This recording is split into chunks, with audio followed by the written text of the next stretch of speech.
Inductor, અને C એટલે capacitor. આ ત્રણ પ્રકારના લોડ હોય એટલે આ લેમ્પ છે લોડ તરીકે આપણે પછી આ ઇન્ડક્ટર ચોક આવતા આપણે એ અને આ પહેલાં લાગે આપણે સ્ટ્રીટ લાઇટને જે મેન્ટેનન્સ કરવા દઈએ ને તેના લાગે એ પણ આની જેમ ચોક જેવું જોઈએ અને સી એટલે કેપેસિટર એટલે આપણી પાસે ત્રણ લોડ છે આર એલ અને resistive inductive capacitor R L અને સી ત્રણ પ્રકારના લોડ છે. હવે આ છે એ પાવર ફેક્ટર છે આ પાવર પાછા કનેક્શન કાઢી નાખો પાછા સમજાય. હવે જો પાવર ફેક્ટર મીટર આપણે કનેક્શન એવું જોયું કરે ને કોણ છે? એમ એલ સી અને વી બરાબર બે કોઇલ હોય એના ચાર કનેક્શન એમ અને એલ વચ્ચે કઈ કોઇલ હશે સી એટલે કરંટ હોય અને સી અને વી વચ્ચે પ્રેશર હોય PC બરાબર. હવે કનેક્શન કેમ લેવાનું આપણે ફેઝ લેવાનો છે બરાબર. ફેઝ ક્યાં આપશું કયા કનેક્શનમાં ફેઝ આપશું કયા મીટરના કયા કનેક્શનમાં આપશું એમમાં જશે બરાબર એટલે અહીંથી ફેઝ લીધો આપણે અને એમમાં જશે એમ અને સી કરવાના શોર્ટ કરવાના છે આપણે બરાબર. એટલે આ એમ અહીંયા લીધો અને આ સીને શોર્ટ કરી દીધો. રેડી સમજાય આપણે આકૃતિ દોરીને બતાવો પછી ક્લિયર છે ને બધા એમ અને સી શોર્ટ કરી દીધા ફેઝ આપણો આવ્યો એમમાં ગયો એટલે સીમાં પણ જતો રહેશે. Ready clear.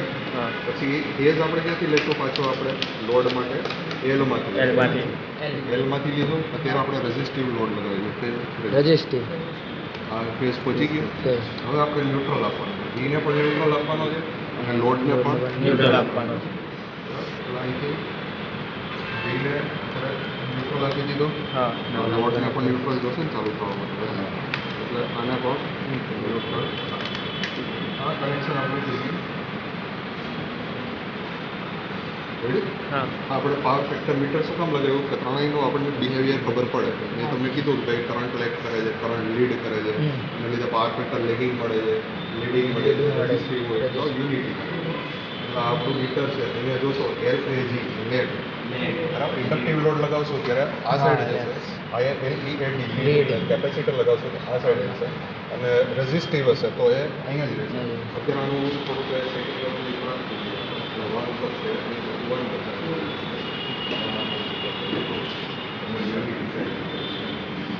થોડુંક યુનિટી તમને નો દેખાય તો આ સાઈડ આવી જાય બરાબર. હવે આપણે કયો લોડ લગાવ્યો રેઝિસ્ટિવ લોડ એટલે આ ત્યાં ને ત્યાં જ રહેશે. અહીં ખરેખર વન હોવું જોઈએ પણ અત્યારે થોડુંક આ સાઈડ કારણ કે સેટિંગ મીટરનું સેટિંગ અને આપણે ચાલુ કરું રેડી છે જો ત્યાં ને ત્યાં જ છે બરાબર. યુનિટી બતાવે છે વન ક્લિયર થયું.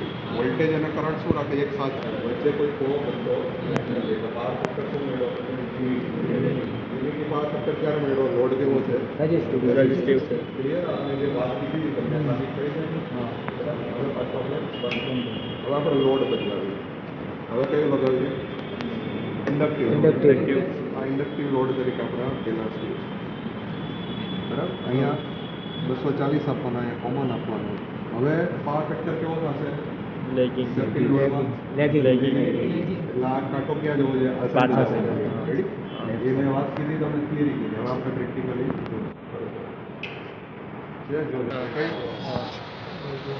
લેગિંગમાં જતો કેટલો લેગિંગ પાવર ફેક્ટર છે જો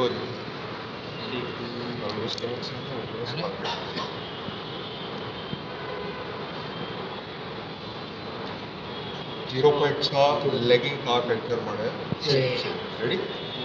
હવે આપણે લગાવશું કેપેસિટર આપણું નાનું છે આપણું એટલું બધું લીડ કરી શકશે નાનું એવું લીડ કરશે આપણે એક ફ્લક્ચ્યુએશન તમે આ સાઈડ જોવા લીડ છે જેટલું લીડ કરે એટલું આના જેટલું લીડ નહીં કરતા મોટો બેલાન્સ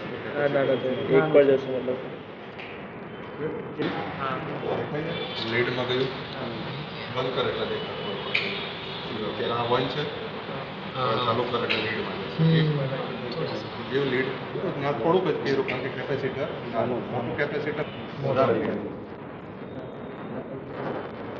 એ સાઈડ વધારે કેપેસિટર મોટું હોય ને તો એ સાઈડ કેપેસિટી આપણી પાસે આની કેપેસિટી વધારવા માટે આપણે શું કરવું પડે? મોટા કેપેસિટર નથી નાના છે તો કઈ કનેક્શન કરશો આપણે?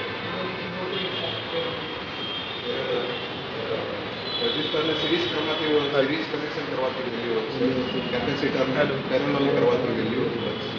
હવે છે ને પેરેલલ માટે ત્યાંથી સફેદ કલરની જરૂર હશે ઉપરના બધાના એક છેડા શોર્ટ કર્યા પ્લસ માઇનસ હોય તો આપણા પોતાના કેપેસિટર છે 2.5 માઇક્રોફેરાડ. આપણે ટ્રાય કરીએ તો તમારું તમારે જોવું છે.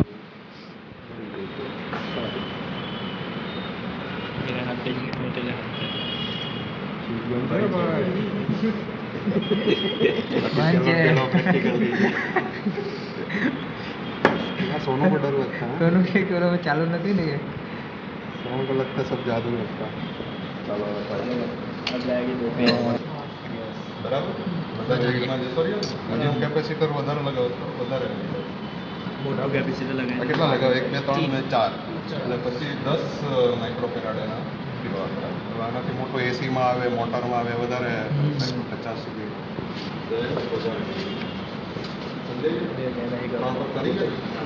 કેપેસિટર જે ઇન્ડક્ટર ખરાબ પાર કરે છે એને સુધારવાનું કેપેસિટર ડિસ્ચાર્જ वीडियो भी ले રેડી. આ કનેક્શન સમજાણું ને ભાઈ? એમ વોટ મીટર હશે તો પણ આ રીતે જ થશે. એમ એલ સી અને વી. રેડી.